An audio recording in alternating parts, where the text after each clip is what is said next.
สวัสดีครับเอฟซีหมารวยภาพมาตามแนวทางนะครับเมื่อกี้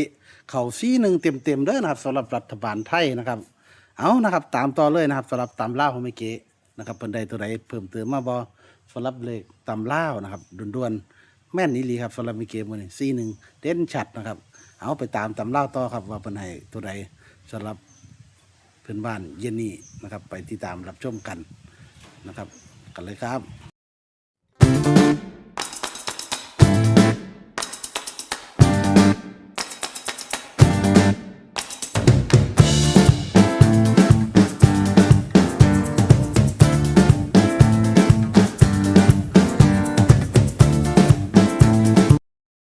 อ่อ่าสวัสดีครับเมื่อกี้ครับ สวัสดีจ้าโอ้เล่นมือเศร้าห้องหนึ่งเขาจังๆเลยเนาะที่หนึ่งที่ว่าเลขไว้ไอตีที่หนึ่งครับเพราะว่าสี่มีเก็บฟันเราค่อยหน่อยหาวเนาะจ้าก็เลยว่าห้อยค่อยหน่อยกับซี่หนึ่งแล้วหนึ่งซี่กันแล้วกันนะว้าเขาจะเลขดีเนาะพญานาคพวกเขาโอ้เพื่อนหนักว่าตีเขาสองเออ๋ออกับว่าเนี่ยเนาะตามเด็กเล่าก็เขาได้ว่าเนี่ยว่าเนี่ยว่าเนี่ยคือจังไอ้ตามเล่ามาแรกก็ได้จ้าแต่ว่าซี่หนึ่งเตรียมเลยเอฟซีบางน้ำคงจะมีโชคเนาะอยากรู้ขอบคุณครับเพื่อจงมันนะไม่เก๋เด้อนะครับอยากสนุนไม่เก๋ให้กำลังใจไม่เก๋เนาะ จ้าก็ติดต่อมารวยมาได้เด้อนะเบอร์โทรก็0616737278ไอดีไลน์51715555นะครับจ้า41เต็มเลยเนาะจ้าโอ้อ่าไม่เก๋ฝันว่าได้ก่อนเมื่อคืนนี่เลขเล่าต่อเลยเฮาเมื่อคืนนี่หน้าโทรมาบอกเลขพญานาคกันบ่อ่าแล้วเก๋ก็เลยว่าเก๋ว่าดีซื้อน้ำเพราะว่ามีต้องเพิ่มไปมันได้มีต้องคนได้วะล่ะหน้าบอกว่าถือเก๋ได้บอกว่าถ้าเกขอโชคขอลาบอืถ้ามถือเด้ถ้าเกมีโชคมีลาบหรือถูกไอ้เลขว่าล่ะแล้วเกครับก็บอกคืออ้ายสอนเกว่าให้ได้นู่นได้นี่ว่าล่ะแต่ว่าเมื่อคืนนี่ฝันว่ามีคนซอยเนื้อบางๆเนี่ยอ่าบางๆใส่จานมาแล้วก็อืมเอาไม้ตะเกียบวางไว้ไม้ตะเกียบวางไว้บัดบัดนี้บัดนี้ บัดนี้มันก็มันบ่มีเจ้าของมันอยู่หน้าเฮียนเก๋ไอ้อยู่อ้ายบองเฮ็ดปลาทูแหมเออว่าบัดนี้เก๋ได้เอาคือมีไว้ตะเกียบพร้อมคือบ่ฮู้เป็นคนบ่กินเนื้ออีหยังวะล่ะบ่กินเนื้องัววะล่ะเก๋บ่ฮู้หรอกว่าไอ้ในจานนั้นเนื้อหยังแต่ว่าโอ้มันเป็นสีแดงแต่ไอ้เมื่อคืนนี่ว่าโอ้คือเป็นแต่มันคือเป็นแต่หยามันคือเป็นแต่แซ่บเห็นไหม อืเดี๋ยวได้มเอาในตะเกียบคีบกินตอนหนึ่งกินแค่ตอนเดียวแล้วก็โอ้วางไว้คือเก่าบ่ได้กินเมื่อดีกินตอนเดียวโอ้ยเพราะว่ามันเจ้าก็บ่เว้าเนาะไอ้เจ้าว่าตอนเดียวก็ได้เลขไทยอีกพุ่นแล้วน่ะเต้ซีนก็ซี่ก็ได้ซีนหนึ่งก็ได้เจ้าก็ซีน้ำเจ้าเอาน้ำซีแล้วซีนก็หนึ่งเนี่ยหนึ่งอย่างเงี้ยเต้ก็ซี่หนึ่งก็ เก็บมือเก็บปึ๊กเก็บขอโทษเฮ้ยบ่เว้าเบิดนี่ล่ะเอิ้นเว้าบ่เบิดแต่ต้องพยายามเว้าเบิดไอ้จ้ะดูเที่ยอ้ายก็ซอแหม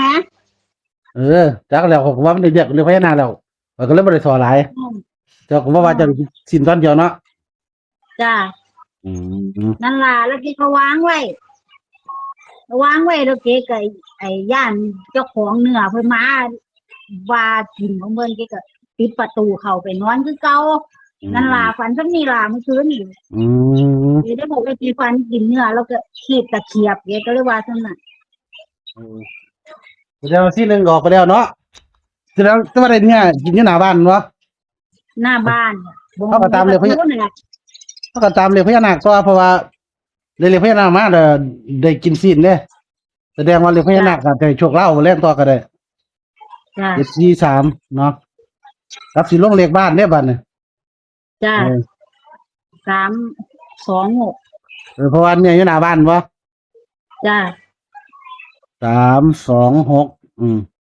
จ้ะเลขบ้านเพราะว่ากินเนี่ยหน้าบ้านเนาะจ้ะ14ออกแล้วเลขพญานาคจ้ะเลขพญานาคอืมลงตัด74 4373ส่วนเลข จ้ะ เลขบ้านเลยตัด322636มีเกมมากตัวใดเนี่ย มากเก๋มากไอ้32เก๋มาก32ก็63กับ63เหรอ ใช่มักแค่นี้ อืม ถ้าถ้าแบบหวยล้าวนะถ้าเจ้าของซื้อนะเก๋มา32ก็เออ 63เดี๋ยวเขาก็มักเลขท้ายแล้ว ค่ะค่ะ มัก26แล้วเอาคนวง26นำเด้อไปมัก วงมาเลยแล้วได้ อืมเอายังเรียกเล่าเนาะเรียกเล่ามันออกดีได้26 แต่ เออ ที่ตัวเป็นมัดเป็นมัด 36นี่บ่ค่อยเห็นปานใด32ออกดีอยู่กับ43นี่ก็ออกดีก็เลยวงเลยพญานาค43นำเนาะ จ้า เอาเป็นว่าตามเลขพญานาคต่อกับเลขอันบ้านเนาะ จ้า อืมแม่เก๋ก็อายุเท่าไหร่ก็44 จ้า เกิดวันที่25พศ ใช่ 2525เนาะเพราะว่าแม่เก๋ได้กินเนี่ยนำแต่ว่าหมดเลยก็สิบ่ไปดอกก็สิบ่ให้ฟังซื้อแต่เพิ่นอยากซื้อ เพราะว่า อายุแม่เก๋ก็ได้ ที่ซื้อ เพราะว่าหาเพิ่นอยากซื้ออายุแม่เก๋อยากซื้อวันเกิดพศนะคือแม่เก๋อายุ44ปีแล้วเตรียมมาเนาะ จ้า แล้วก็ 25 เกิดวันที่25 พศ2525นะครับ แต่ว่าเนี่ยไว้อยู่หน้าบ้านก็เลยว่ามันน่าจะเป็นเลขบ้านก็ได้326ส่วนเลขพญานาคฝันออกเด้เลขพญานาคมาแล้วก็ฝันดีก็เลยว่าฝันได้กินเนี่ยก็สิเป็นเลขพญานาคเข้าตำราแรงก็ได้ จ้า ประมาณนี้บ่ แล้วได้ เนาะตามเล่าตัวนี้เนาะ จ้า นะครับเอฟซีเพิ่นโจมันนำไม่เกเด้อนะครับ41แขนๆของเพิ่นก็ลองนำเด้อโอ้ยฝันง่ายฝันกินง่ายเนาะฝันค่อยน้อยแลนซื่อแหมมันห่าวแหม แต่ว่า มัน จะ หาวมากนี่ทีหาวแบบแห้งหลายแบบแลนอ้อมแบบ อืม แลนโอ้แบบสุดๆล่ะ อืมเข้าใจว่าอันเจ้ากินสิ้นหลายก็บ่รู้ว่ากินตอนเดียวไอ้ตอนเดียวอาการปีสิ้นหนึงก็ได้อยู่ เดียวเพราะว่ากินแล้วมันตะคิดแบบ คือกินเนื้อเข้าไปแล้วมันตะคิดตะขวางไงเข้าใจว่าที่คนไม่กินเนื้อ ตะของใจเด้อ เราในฝันเราเขากินเพราะเขากินแล้ววันนี้เขารู้สึกผิดไหมรู้สึกว่าเขาหากิน มันเป็นรู้สึกว่าผิดก็เลยวางตะเกียบที่กินสิ้นเดียวแล้วย่านเพิ่นมาเห็น เพิ่นก็ว่าผู้ใดเอามาวางย่านเพิ่นเอามาวางไว้แล้วเพิ่นกลับมาเอาย่านเพิ่นเห็นเจ้าของก็ปิดประตูซะเลย อืม มันหนัก เกี่ยวกับบ้านเนาะเอ้า จ้า ก็เกี่ยวกับบ้านว่าเขากินสิ้นหน้าบ้านเลยพญานาคตามนี่ล่ะเราเบิ่งหามีโชคกันสำหรับผู้ใดสิเล่นตามเล่าต่อเนาะผู้ใดโชคมันทุกสิ่งก็ไม่เกียเด้อนะครับอยากให้กำลังใจเพิ่นก็ติดต่อมารวยมาเด้อนะครับเบอร์โทรก็0616737278 ID Line 5171555นะครับใส่เรียมไม่เกียเนาะให้กำลังใจพ่อได้เงินส่งซอยลูกเพิ่นเพราะว่าลูกเพิ่นนี่มีปัญหาเรื่องอุบัติเหตุ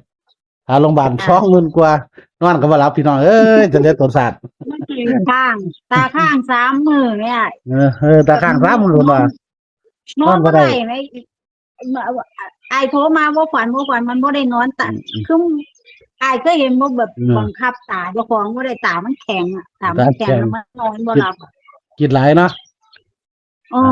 มาจะได้หาตามต่อสำหรับในทางของเมื่อกี้เฮานะครับเอาขอบคุณหลายๆเด้อครับพี่น้องอีซี่นะครับช่วงมานำเจอติดต่อมาเด้อนะครับขอบคุณหลายสวัสดีครับ จ้ะ